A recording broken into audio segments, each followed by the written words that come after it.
Fjala urtë është filozofia e popullit, filozofia e lënë brez pas brezi, edhe është aq e pasur, sa që ai që vjen këtë pashuri i bën shërbim kulturës sonë vërtet. Prandaj edhe libri me fjalë të urta është për çdo lavdor. Edukata bën njeriu të veçohet nga të tjerët. I ditur i flet me dituri, i paditur i flet çka ka dëgjuar. Dituria, urtia e mirësjellja e bën njeriu të ndihet i veçantë dhe i zbukuruar të jetën. Duaj me shpirt, duaj me zemër, duaj sinqerisht.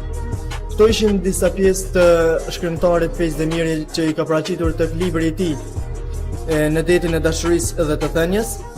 Sigurisht që për moshën e tij janë vërtet mendime të pjekura me një maturi të lartë poetike, si që njëherët edhe për moshën e tij që janë shumë të rralla për nga aspekti teorik, njëherët edhe gjuhësor, po duhet pasur parasysh që edhe aspekti logjik që ka rëndësi shumë të madhe tek poeti në fjalë e ka përkufizuar edhe me tutje profesionalizma që i ka përdorur në librin e tij. Sigurisht që me librat e tij, i cili në radhë është i treti, dhe dy librat e paraprak, sigurisht që kanë një vlerë shumë të madhe për moshën e tij njerit edhe për rinin siç është sot, si dhe është i vetmi thuajse shkrimtar i moshës së kësaj rinie që premton shumë për profesionin që ka, njerit edhe një poet që sigurisht që në të ardhmen do të jetë thuajse i suksesit. Ky libër ka të veçantën e tij. Sado që ndërne ka libra të botuar për aforizma, mendime shkurtë, megjithatë kjo ka një të veçantë tjetër, se pra një mendimi edhe një thënie të shkurtë e fut një pjesë lirike, dhe pra një pjesë lirike një fragment meditativ. Sono Fejz Demiri del Kosovo, sono uno psicologo di professione.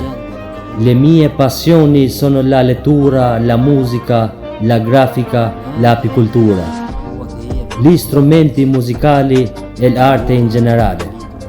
Finora ho pubblicato 10 libri. Puoi trovare i miei lavori sul mio canale YouTube. Rispetto molto l'arte e la cultura del popolo italiano. Con rispetto, Fejz Demiri.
Por Zotin jeta ime, veç pak dritë dua, veç edhe i herë të këndellet më atë në moku.